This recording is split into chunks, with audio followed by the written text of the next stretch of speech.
Today I will introduce to you why you should discipline your children.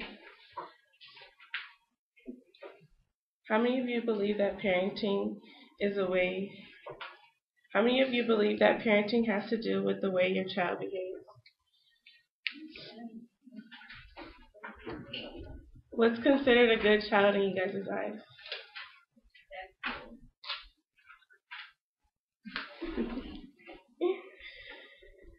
The one that talks back or the one that knows better not to talk back?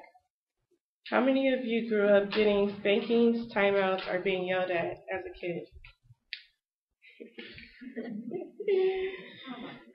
I have two friends that have children, and one of them gets punished, and one of them does not. Today, I will get you to understand the importance of punishment towards children, how children react if they don't receive punishment, and how a parent has to contribute to a child's behavior. First, I will talk about the importance. It's important to discipline your child because, one, a child needs to be respectful anywhere and everywhere you go so you don't get embarrassed. It teaches etiquette to the child at a young age so that they know, starting young and then getting older, that they need to behave and where to behave, when is the right place to behave and how to act. It teaches listening skills towards the child so that they know, like, okay, mom says this, now do that. It teaches listening. And it also says in the Bible, Proverbs 13 through 23 says, "He who spares the rod hates his son, but he who loves him is careful to discipline him." So the Bible's saying it's okay to discipline your child. It's okay for your child to get a spanking, but it's not okay to beat your child.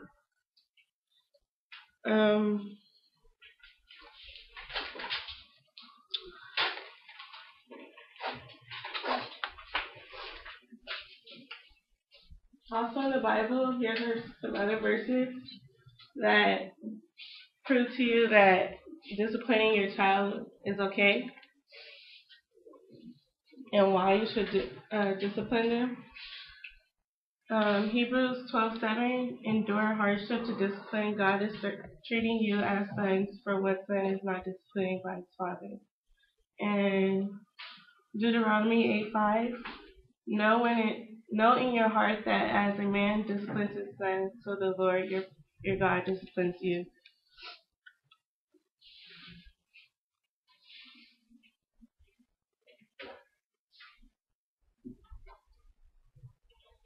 Now I'll show you a short video of a child,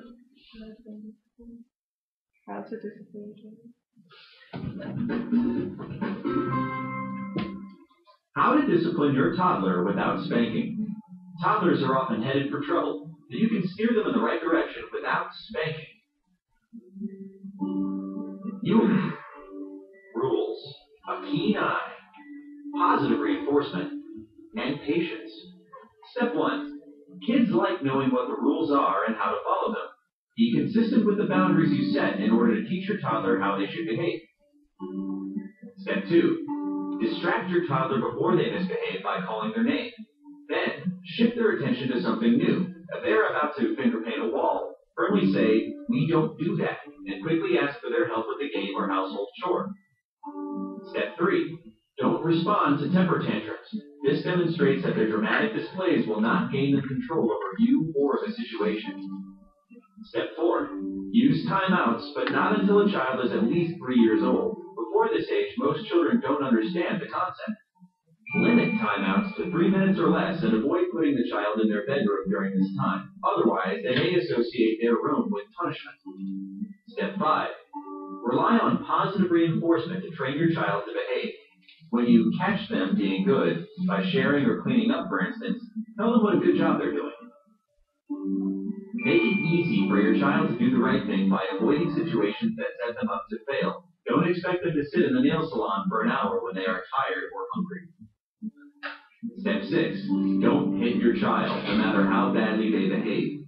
Many studies show that spanks and slaps teach children to fear their parents, and it's too easy for you to lose control when you're angry. So spare the rod, but don't spoil the child either. Did you know? During the toddler developmental stage, your child is learning to adjust to society's demands while trying to maintain their independence and sense of self.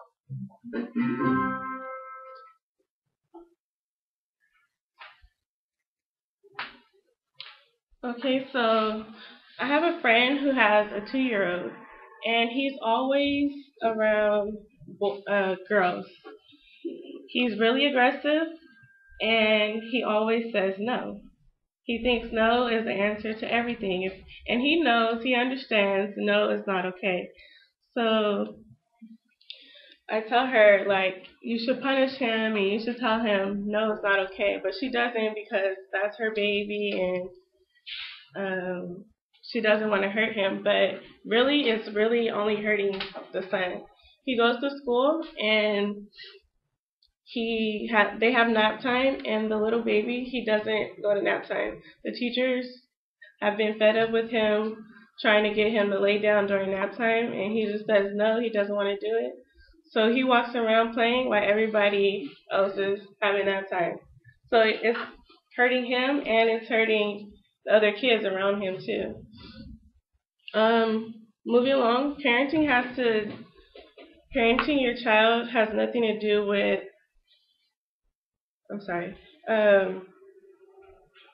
parenting is the most important part of your child's younger life.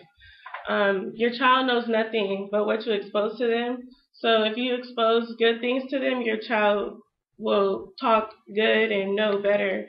And if you expose wrong to them, then they know nothing but wrong. And when parents laugh and think that it's funny when their child does stuff, it's kind of like hurting for the child to better their life in the long run.